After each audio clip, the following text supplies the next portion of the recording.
जय श्री राम। प्रिय मित्रों, आज के इस विषय में हम एक जगह वास्तु करने आए हैं और वहीं वास्तु पूजन में मंडल इत्यादि का कार्य प्रयोजन चल रहा है।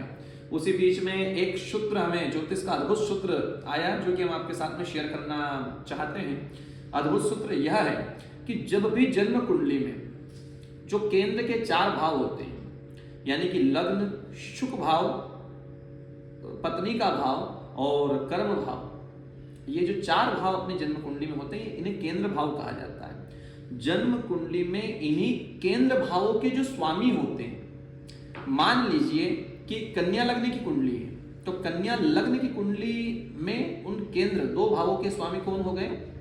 बुध देवता। और 2 भावों के स्वामी कौन हो गए? बृहस्पति देवता।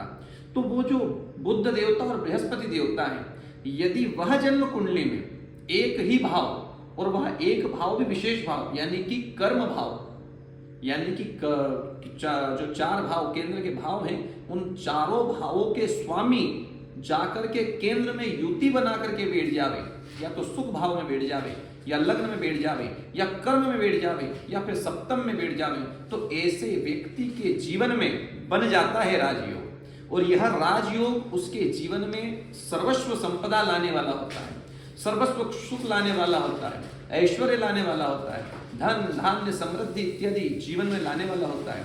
ऐसा व्यक्ति अपने कर्म के माध्यम से संसार में बहुतायत यश पाता है, कीर्ति पाता है, अपना पदोन्नति दिनों दिन वृद्धि करता है।